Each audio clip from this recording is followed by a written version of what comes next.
guys, Sammy Lou back in the McCall's kitchen today. Mother's Day around the corner. We promised more Mother's Day videos were coming, and it's here. So today I'm going to show you guys how I would make a personalized Mother's Day cake. It's tall. Yours doesn't have to be this big, but I'm extra, and I also wanted a little bit more surface area to show you what I'm working with. So again, we're making a personalized Mother's Day cake. Because it's personalized, I've gone ahead and printed pictures. I haven't. McCalls printed pictures, edible images of me and my daughters. So I'm making a cake for myself for Mother's Day. But it's fantastic. All I had to do was send them a JPEG of photos of my daughters and I, and they printed them out on edible sheets. So I'm going to show you guys how I apply my edible images to my cake. We're going to also add some fresh florals and some gum paste decor. All these molds were purchased from McCalls as well. There's so many of them, so just take a look. But let's get started.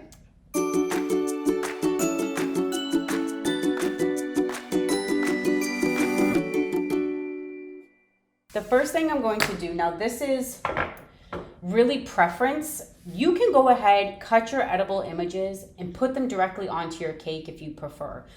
I use Italian meringue buttercream. If you know, Italian or meringue buttercreams are a lot more oily, so they're not crusting like American buttercream.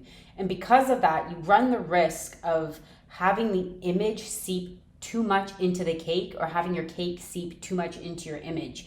And what will happen if it's in and out of the fridge and condensation and it's going from hot to cold, your image will dissolve. And I really don't want that. I don't want heat to be a factor. I want this to last. So what I like to do is take my edible image, put it onto gum paste, a very, very thin piece of gum paste first, cut the image out, then apply it to the cake. So again, I have a gum paste backing on my image. My image isn't directly going onto my cake. So again, it's preference, depends on the type of buttercream you use and the time you have, right? Because it's an extra step. But that's what I'm gonna do first. I'm gonna get my white gum paste and back it on to my image.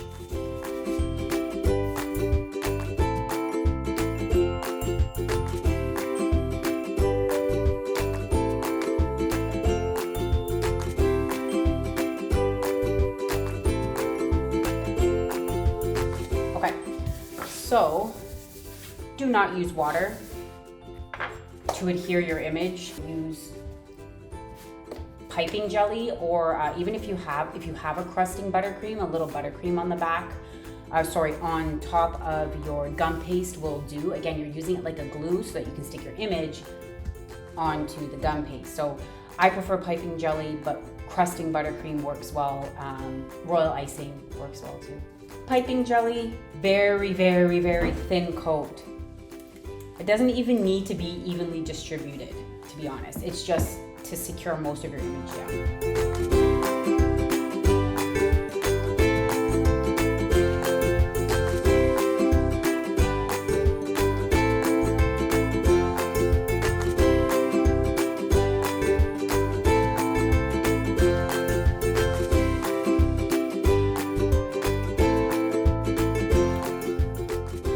So what I'm doing is when I'm pushing, I'm moving it because I want the edges of my image, which is rare, I want the edges of my image to look kind of torn. So I'm like pushing back and forth with the X-Acto knife as I go. So this piece came off, but it looks, I don't know if you can see, kind of rough.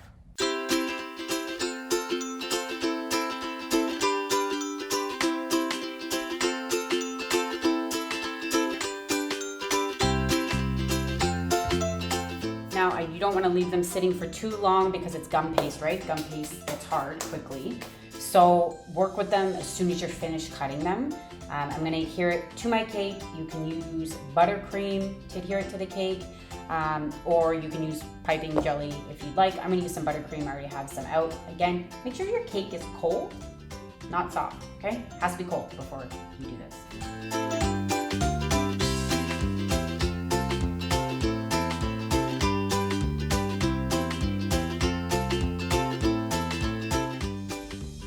Okay, so the images are on.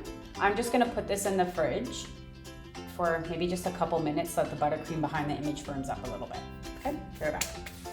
While the cake's in the fridge chilling for a couple of minutes, I'm gonna paint my gum paste molds, actually not all of them. The yellow ones I'm gonna paint gold. So I took some standard white gum paste, dyed it yellow so that when you paint it gold, it's just easier, right? No white shines through. So I'm using Radiant Gold Dust mixed with a little bit of vodka.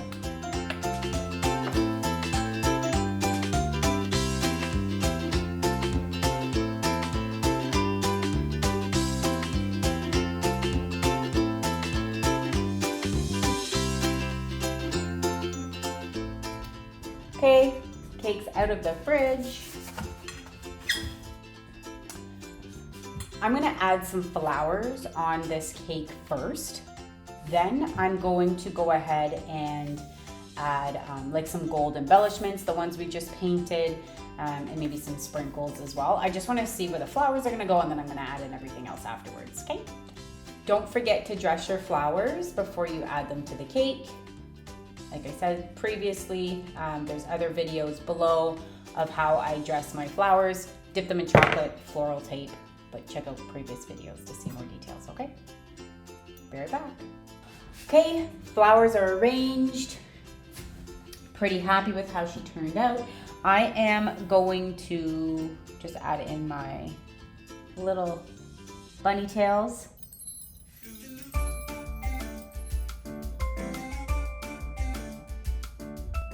And got those gold molded gum paste pieces that we made earlier, and then some that I kept white. So I'm just gonna add those on.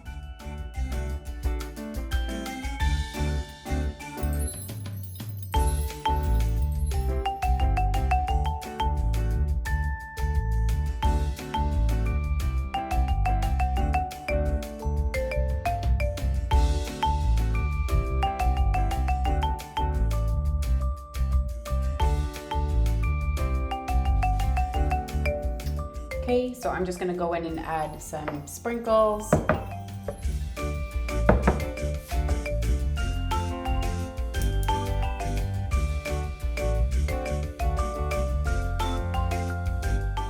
Gold leaf.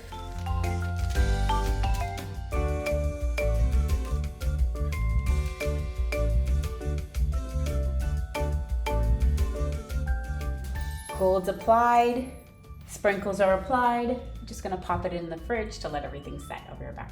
So this is my personalized Mother's Day cake, me and my daughters. I hope you love it. And of course, you know the drill. If you're inspired, don't forget to hashtag love McCalls, tag us. We would love to see what you come up with for Mother's Day. Edible images are just such an easy way to personalize an edible gift, right? Whether it's cupcakes or cakes. So I would love to see what you guys come up with. Oh, I didn't mention before, if you're wondering, the colors I used to make this cake, it's like a peachy color. It's actually custom mixed using golden, yellow, and orange, equal amounts. And just kind of keep adding until you're happy. Don't forget that it darkens in the fridge. Little tip. And then purple on the bottom, just adding a little less, a little more for that ombre effect. But yes, let me know if you guys like this. And again, love to see what you come up with. Happy Mother's Day, guys. Take care until next time. Bye-bye.